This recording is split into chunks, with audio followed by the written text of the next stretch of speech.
Hello friends, तो फिर एक बार स्वागत है आपका अपने यूट्यूब चैनल टारगेट एग्जाम में। आज का हमारा टॉपिक है आज का जो हमारा टॉपिक है वो है ईबीएस के क्वेश्चन। तो ये सारे क्वेश्चन जो है मैंने प्रीवियस ईयर पेपर से लिए हैं, जो काफ़ी इम्पोर्टेंट हैं आपके एग्ज़ाम के दृष्टिकोण से। तो वीडियो को शुरू से लेकर एंड तक देखें बिना स्किप करते हुए। तो आज का वीडियो प्रारंभ करने से पहले मैं दो बातें आपके चिंतन और मनन की कहना चाहूँगी कि क्या कोई परीक्षा इतनी कठिन हो सकती है जिसको पास ना किया जा सकता हो। क्योंकि हर परीक्षा में लोग सफल तो होते ही हैं, चाहे वो राज्य स्तर की हो या फिर स्कूल कॉलेज स्तर की हो। वह कौन लोग होते हैं जो सफलता के उच्चतम स्तर को प्राप्त कर लेते हैं, समाज में सफलता के झंडे गाड़ते हैं। ये बहुत ही सोचने की बात है फ्रेंड्स कि बहुत से ऐसे लोग हैं समाज में जो बहुत ज़्यादा खराब स्थिति में होते हुए भी समाज में एक अच्छा मुकाम बना चुके हैं, एक अच्छी सी गवर्नमेंट जॉब पाकर। और आगे भी कई भाई बहन हैं जो सफलता पाने के लिए बहुत ही जद्दोजहद कर रहे हैं, तो वो आगे अपना मुकाम बना लेंगे। पर बड़ा सवाल यह है कि क्या कोई परीक्षा इतनी कठिन हो सकती है कि जिसको पास ना किया जा सके। तो इस पर विचार जरूर कीजिए। तो आज का वीडियो शुरू करते हैं। आज की वीडियो का फर्स्ट क्वेश्चन है आपका, भारत में क्षेत्रफल की दृष्टि से सर्वाधिक वन किस राज्य में है। आपसे पूछा जा रहा है भारत में क्षेत्रफल की दृष्टि से सर्वाधिक वन किस राज्य में है। इसके ऑप्शन देख लेते हैं, मिजोरम, अरुणाचल प्रदेश, मध्य प्रदेश या फिर उत्तर प्रदेश। गैस कीजिए कि सबसे ज्यादा वन क्षेत्रफल की दृष्टि से कहां पर है। तो देखिए इसका राइट आंसर आपका हो जाएगा ऑप्शन सी, यानी मध्य प्रदेश में। मध्य प्रदेश में क्षेत्रफल की दृष्टि से सर्वाधिक वन है। इसके अलावा आपसे यदि पूछा जाता है कि सबसे ज्यादा घने वन कहाँ पाए जाते हैं, तो वो पाए जाते हैं अरुणाचल प्रदेश में। प्रतिशत के आधार पर सर्वाधिक वन कहाँ पाए जाते हैं, तो वो पाए जाते हैं मिजोरम में। आप देखते हैं नेक्स्ट क्वेश्चन आपका, भारत में सबसे कम वन किस राज्य में है। यहाँ देखिए कम वन पूछा गया, यहाँ पर ऊपर सर्वाधिक वन पूछा गया था, यहाँ पर कम वन पूछा कि भारत में सबसे कम वन किस राज्य में है। इसके ऑप्शन है हरियाणा, उत्तर प्रदेश, केरल, असम। तो देखिए इसका राइट आंसर आपका हो जाएगा ए, यानी हरियाणा। भारत में जो सबसे कम वन किस राज्य में पाए जाते हैं, तो वो है हरियाणा राज्य। आप देखते हैं नेक्स्ट क्वेश्चन, नेपाल एवं भारत ने वन्य जीवन संरक्षण प्रयासों के रूप में सेब नामक एक नया संगठन प्रारंभ किया। क्या सेब नामक एक नया संगठन प्रारंभ किया है। सेब का उद्देश्य संरक्षण करना। क्या है इसका उद्देश्य? संरक्षण करना। आप देखिए किसका संरक्षण करना है, तोते का, गिद्ध का, टाइगर का या फिर हाथी का। देखिए टाइगर ये इंग्लिश का वर्ड है और हिंदी में इसको बाघ कहते हैं। तो किसका संरक्षण करना है, सेब का जो उद्देश्य है, सेब मीन्स होता है संरक्षण, बचाव। तो देखिए बताइए कि इसका सेब का उद्देश्य क्या होगा, किसका संरक्षण करना है। तो आपका राइट जो आंसर हो जाएगा वो हो जाएगा टाइगर का, यानी बाघ का बचाव करना है। तो आपका ऑप्शन सी राइट आंसर हो जाएगा। अब देखते हैं next question, question number 4, Bharat का पहला स्थापित राष्ट्रीय उद्यान। ये क्वेश्चन बहुत ज्यादा पूछा जाता है, बीबीआई क्वेश्चन है, तो आप इसको ध्यान से देखें। भारत का पहला स्थापित राष्ट्रीय उद्यान के बारे में पूछा गया, कौन सा? जिम कॉर्बेट राष्ट्रीय उद्यान, कान्हा राष्ट्रीय उद्यान, गिर राष्ट्रीय उद्यान या फिर काजीरंगा राष्ट्रीय उद्यान। बताइए इनमें से कौन सा है। तो देखिए इसका राइट आंसर आपका हो जाएगा जिम कॉर्बेट राष्ट्रीय उद्यान। ये आपका भारत का पहला स्थापित राष्ट्रीय उद्यान है। इसकी स्थापना पूछी जाती है तो इसकी स्थापना हुई थी 1935-36 में। 1935-36 में इसकी स्थापना कब हुई? 1935-36 में। यदि पूछा जाता है कि जगह कौन सी थी, स्थल कौन सा था, तो कहाँ पर हुई इसकी स्थापना? नैनीताल में। कहाँ पर हुई है? नैनीताल। और इसका पुराना नाम, तो पुराना नाम था इसका हेली नेशनल पार्क।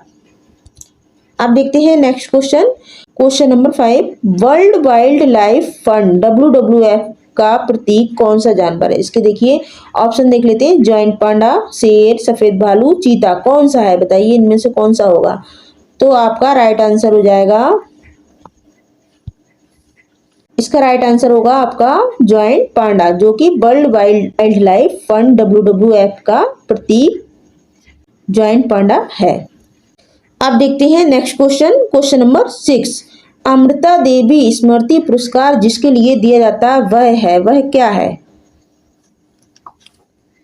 देखिए इसके ऑप्शन देख लेते हैं। वन सुरक्षा पर श्रेष्ठ साहित्य, वृक्षारोपण में श्रेष्ठ साहित्य, या फिर वन एवं वन्य जीवों की सुरक्षा के लिए, या उद्यानों का सौंदर्यीकरण के लिए। बताइए किसके लिए होगा?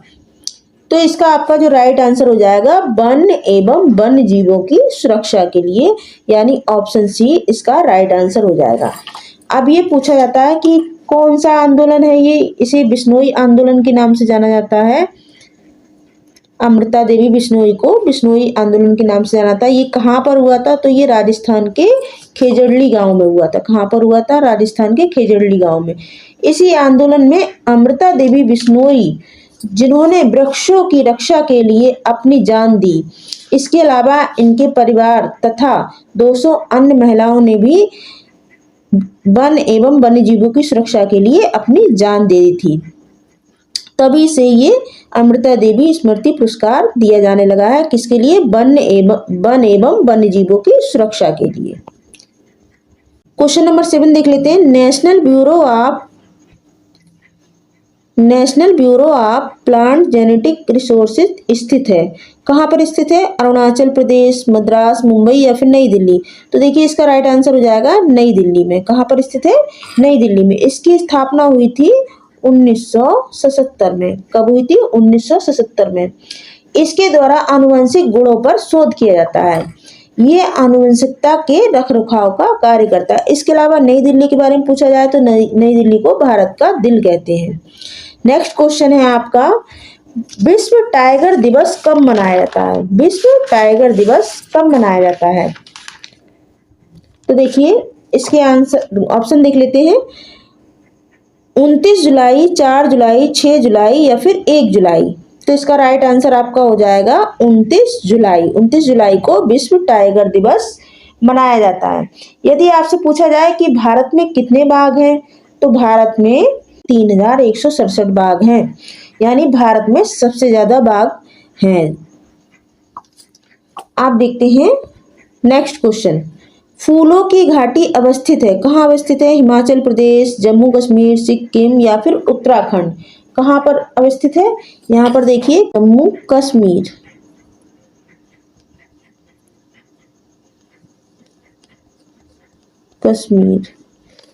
तो देखिए आपका राइट आंसर हो जाएगा उत्तराखंड। जो फूलों की घाटी है वो उत्तराखंड में अवस्थित है। नेक्स्ट क्वेश्चन है आपका क्वेश्चन नंबर 10। ग्रीन मफलर किससे संबंधित है? ध्वनि प्रदूषण, जल प्रदूषण, वायु प्रदूषण या फिर मृदा प्रदूषण। तो आपका राइट ऑप्शन हो जाएगा ऑप्शन सी वायु प्रदूषण। ये किससे संबंधित है? वायु प्रदूषण से संबंधित है। आप देखते हैं next question. Red data book किससे संबंधित है? विलुप्ति के करीब जीव, वायु प्रदूषण, नदियों में प्रदूषण या फिर घटता जल स्तर। तो रेड डाटा बुक जो है वो विलुप्ति के करीब जो जीव होते हैं उससे संबंधित है, यानी आपका ऑप्शन ए सही हो जाएगा। इसमें विलुप्त जातियों को, इसमें जो विलुप्त प्रजातियां होती हैं उनको दर्शाया जाता है। किसमें? रेड डाटा बुक में विलुप्त हो रही प्रजातियों को दर्शाया जाता है। इसके अलावा आपसे पूछा जाए कि रेड डाटा बुक को जारी कौन करता है, तो इसकी का नाम है IUCN। ये इसकी संस्था का नाम है जो रेड डाटा बुक जारी करती है। अब देखते हैं नेक्स्ट क्वेश्चन। 16 घास स्थल कहाँ पाए जाते हैं? 16 घास स्थल जो है वो कहाँ पाए जाते हैं? पूर्वी घाट, विंध्याचल, पश्चिमी घाट या फिर हिमालय। तो देखिए इसका राइट आंसर जो आपका हो जाएगा वो ऑप्शन सी हो जाएगा, पश्चिमी घाट में पाए जाते हैं। कहाँ पाए जाते हैं? पश्चिमी घाट में 16 घास स्थल पाए जाते हैं। अब देखते हैं नेक्स्ट क्वेश्चन, क्वेश्चन नंबर 13। गिर वन्यजीव अभ्यारण्य किन वन्यजीव का संरक्षण करता है? जो गिर वन्यजीव अभ्यारण्य है वो किसका संरक्षण करता है? बाघ का, शेर का, हाथी का या फिर जिराफ का। तो देखिए इसका राइट आंसर आपका हो जाएगा शेर। जो गिर वन्यजीव अभयारण्य है वो कहाँ पर है? गुजरात में है। और ये किसके लिए जाना जाता है? ये एशियाई शेर के लिए जाना जाता है। किसके लिए जाना जाता है? एशियाई शेर के लिए।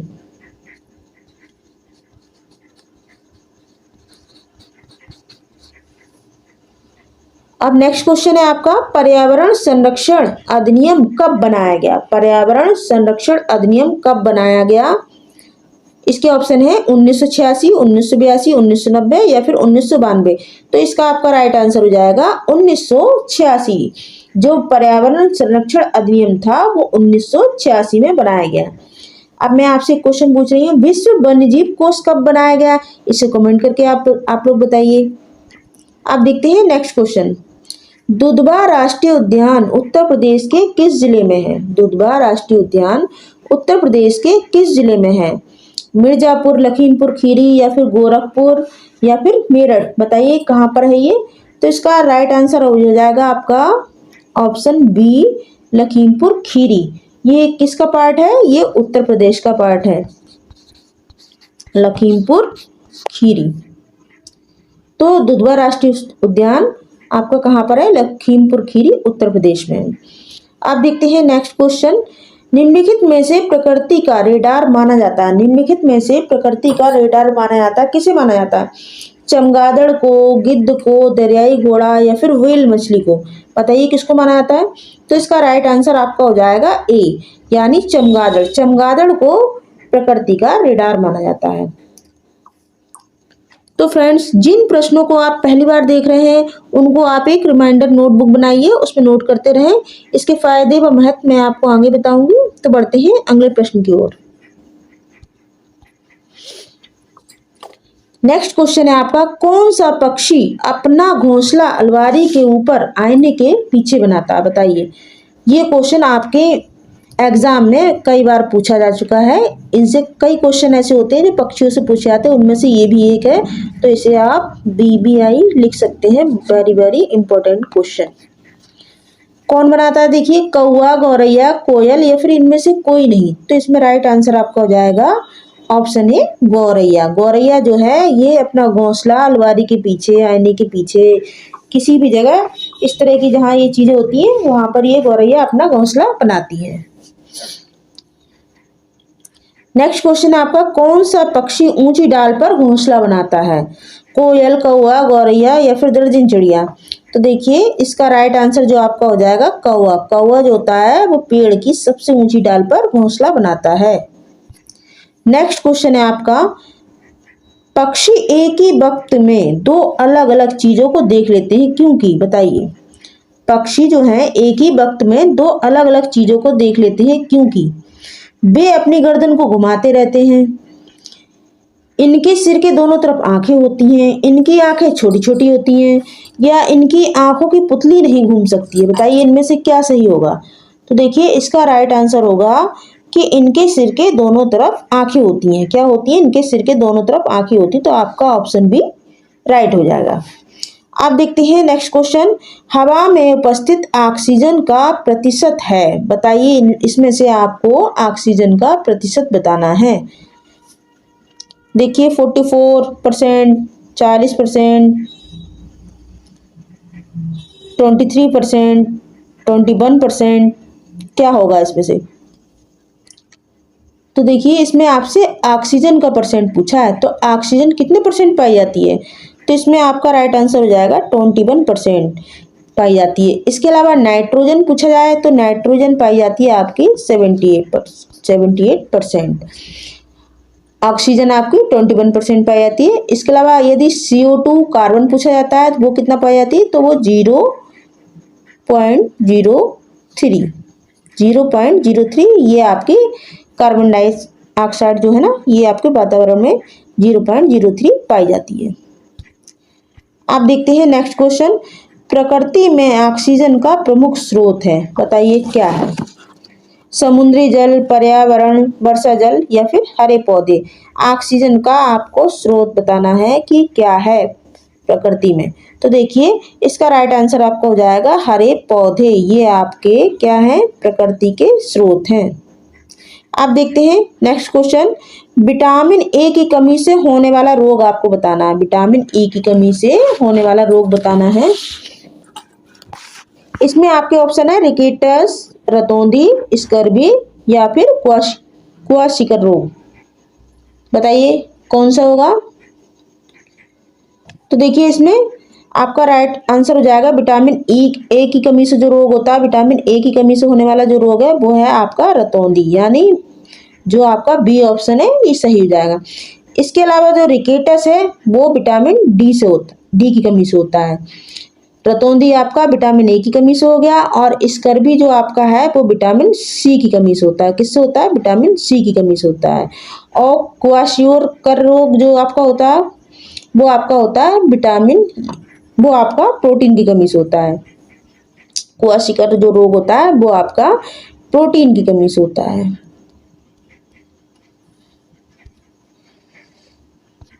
आप देखते हैं नेक्स्ट क्वेश्चन, किस पक्षी की चोंच अंदर से लाल होती है? किस पक्षी की चोंच अंदर से लाल होती है? गौरैया, कौवा, कोयल, कलचिड़ी। बताइए किसकी लाल होती है? तो आपका राइट आंसर हो जाएगा कलचिड़ी। कलचिड़ी की जो चोंच होती है वो अंदर से लाल होती है।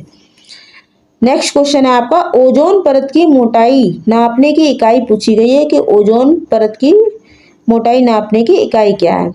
तो देखिए ओजोन परत दिवस कब मनाया जाता है, क्या आप बता सकते हैं? तो ये 16 सितंबर को मनाया जाता है, 16 सितंबर।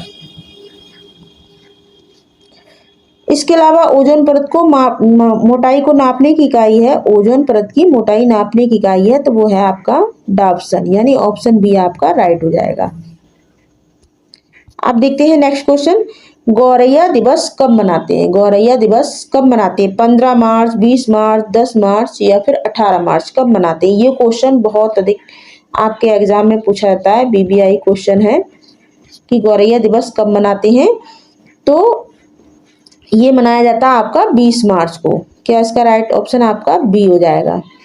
इसके अलावा इस वीडियो का लास्ट क्वेश्चन है, कौन से एक राज्य में तोरांग का अर्थ जंगल होता है? ये भी क्वेश्चन बहुत पूछा जाता है। कौन से एक राज्य में तोरांग का अर्थ जंगल होता है? ये सीटेट में ये क्वेश्चन कई बार पूछा जा चुका है। तो इसके ऑप्शन है असम, उड़ीसा, मिजोरम, झारखंड। तो इसका राइट आंसर आपका हो जाएगा ऑप्शन डी। तो फ्रेंड्स आपको ये वीडियो कैसा लगा कमेंट करके बताएं, और वीडियो अच्छा लगा हो तो इसको लाइक एंड शेयर करें। तो आप अपनी तैयारी गंभीरता से कीजिए और सफल होकर उन लोगों को आईना दिखाइए जिन लोगों ने आपको आपके अनुरूप महत्व नहीं दिया है।